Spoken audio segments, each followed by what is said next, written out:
Het Cambuurjournaal wordt mij mogelijk maken door bouwgroep Dijkstra Drijsma en Wierda Partners Vermogensbeheer.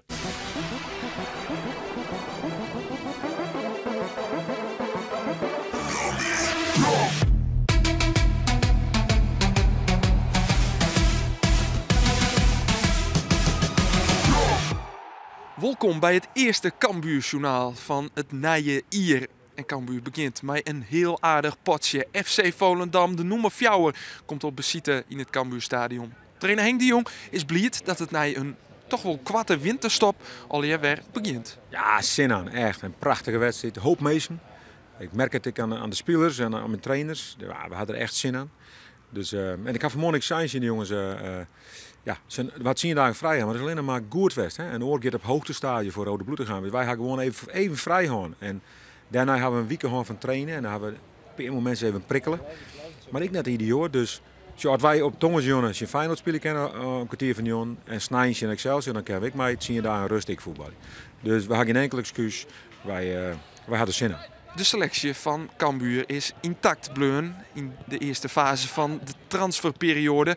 Sterker nog, er is een speler bijkwam. Michael Breij. Hij kwam oer van FC Grains en trainde deze week voor het eerst met zijn nieuwe ploeg Cambuur. Ik heb het enorm naar mijn zin. Veel plezier op de training. Goede trainingen, hoge kwaliteit. Dus ik heb weinig te klagen. In de zomer kwam Cambuur al, of tenminste die hadden geïnformeerd. En toen wou ik al heel graag. Ook vanwege de trainer. Ja, ik wou ook gewoon weg. Dus in de zomer helaas niet gelukt. En in de winter hadden ze weer geïnformeerd. En het leek mij een mooie stap om naar de nummer 1 van de keukenkampioen-divisie te gaan. Dus vandaar de overstap. Hij zit bij de selectie voor de wedstrijd in FC Volendam. En dat is toch wel een duel dat wichtig is. Cambuur had 8 punten voorsprong op de Volendammers. En Soeze dus echt een grote tikje aan kennen in de strijd om promotie. Heel belangrijk. En zo we onderschatten net. Hè. Wij heel blij zijn. We gaan nu Ajax, Feyenoord, Excelsior en nu Volendam. We weten dat we op een hoog niveau spelen moeten. Dus het is een prachtig begin van de competitie. Maar direct hoog niveau beginnen. Dit ritje verst houden hoe we spelen gaan. En de laatste partij weer hartstikke belangrijk, Excelsior. Nou, dat maken we nou voor zilver. Dan mag deze partij eigenlijk winnen. Maar Cambuur begint net goed onder de wedstrijd. Het is Volendam dat het tactisch heel goed steen had.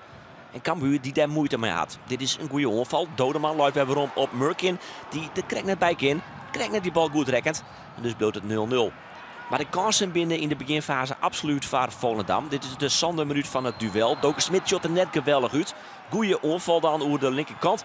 En daar is het doelpunt al. De 0-1. Samen Spili. En Antonucci, de Belg, die maakt het de 1-0 van de nummer 4 van de keukenkampioen de divisie. Ik wil Antonia diep sturen en ik raak hem niet goed. Dus natuurlijk is er dan nog niks aan de hand. En vervolgens lees ik hem wel goed. En ik zie dat hij hem binnendoor wil spelen. Alleen ik kom er net niet genoeg bij en ik raak hem een beetje. En volgens mij valt hij daardoor gunstig van richting voor hem. En wil Kelvin instappen. En volgens mij was het toen 2-1 achterin. Ik weet niet meer. Wie de fout? Van mij? Ja? Ja, daar gaat een fout van mij vooraf. Ja, zeker een fout in Spelpaas. Cambuur is hier dan net volle minder.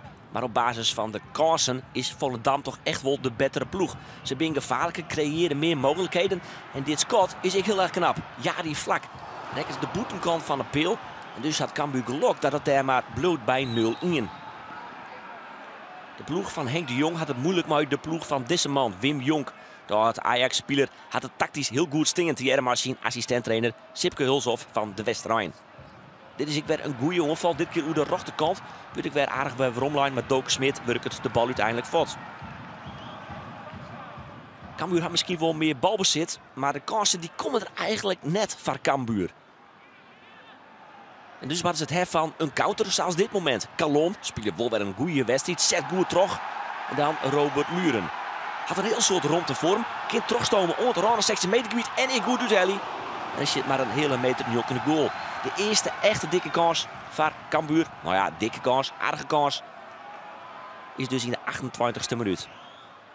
Maar dan begint Cambuur heel iets wat meer onder te zetten. Dit is een goede kopbal van Malin. Goeie vastzet bij de tweede peel van Antonia. En de kopbal is ik toe. En dan show je nog dat de peel nog rekken wordt. En keeper Bakker uiteindelijk goed met de handen erbij zit. Begin van de tweede helft dan. Na 4 minuten scoren Volendam in de eerste helft al een doelpunt. En nou ben we weer 4 minuten onderwijs. Aardige combinatie, maar wat geluk komt die bal dan bij Murkin. En Murkin die maakt het de 0-2. Weer na 4 minuten spelen, weer een minder beginfase dus van Cambuur. Maar er zit ik een hele soort geluk bij. De wijze waarop Murkin deze bal mooi krijgt en uiteindelijk hem dan wel prima intikt. En ze kunnen het voor ik almaatje Volendam. Weer een goede onval, dit keer door de rechterkant.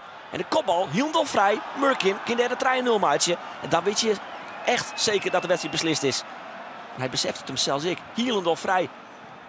Maar hij gaat ik rocht op keeper Sonny Stevens. De hard. Volendam keeper trouwens. Rocht op hem aan. Dan begint Cambuur echt beter te voetballen. Tot wat omzettings. Kelvin McIntosh keert bij links rechts backspeling. Doken Smit eraan. Dit is een mooi baltje weer om van Moulin op Robert Muren. De tweede dikke kans van de wedstrijd voor hem. Maar ik kopt rocht op keeper Bakkera. Bal naar de linkerkant. Invaller Orad Magoen voor Antonia. Zie je naar de vrije man. Vastzetten komen vaak van Sambisa. Moulin, heerlijke paas. Hoe de makers maar weer omlezen. Dat ik wel. Ja, en dan is het een typische Jamie Jacobs goal. Je denkt, hoe kan hij de daarbij eigenlijk in? Maar hij maakt het als hij olfde van dit seizoen. En zorgt ervoor dat de spanning weer heel dol waarom is in de wedstrijd.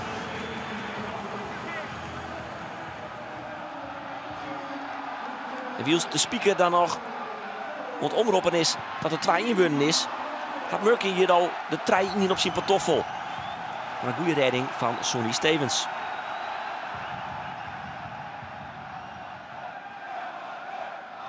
Op basis van deze gearvetting denk je misschien Volendam is volle beter. Ja, de kansen winnen er ik wel. Maar Cambuur weer absoluut net de mindere ploeg. Volendam liet met name in de eerste helft wel goed voetbal zien. Maar Cambuur zijn nou dan ik. Let op deze bal. Jamie Jacobs sluit hem heerlijk bij de tweede peeldelf van Robert Muren. Makkelijk is hij vast zelfs net. Hij moet hem in één nemen. Maar ik dit hier de league maken wijs ik in. Dan alles of neer nog. Blessuretijd. Weer bij Robert Muren. Hij moet eigenlijk de groente koppen, maar dat doet hij net. Hij kopt hem oer de goal heen. 3 grote kansen van Robert Muren. Wat wie net zien wedstrijd. Volendam wint deze topper.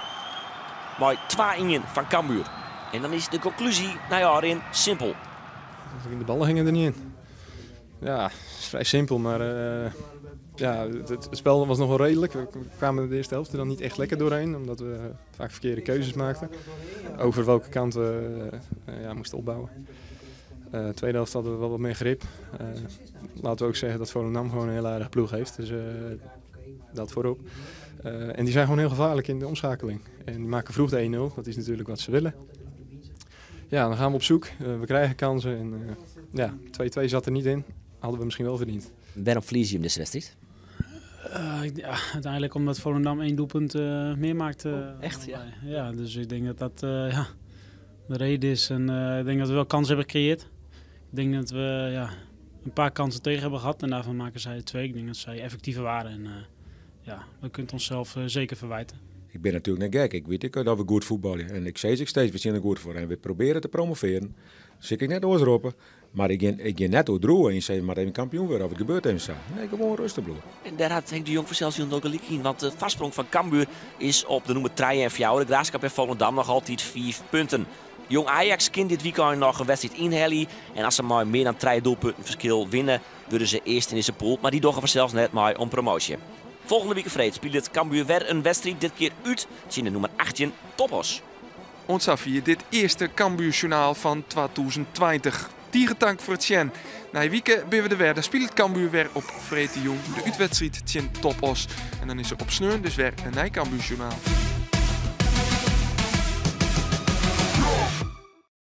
Het Cambuurjournaal waard mij mogelijk maken door bouwgroep Dijkstra Drijsma en Wierda en Partners Vermogensbeheer.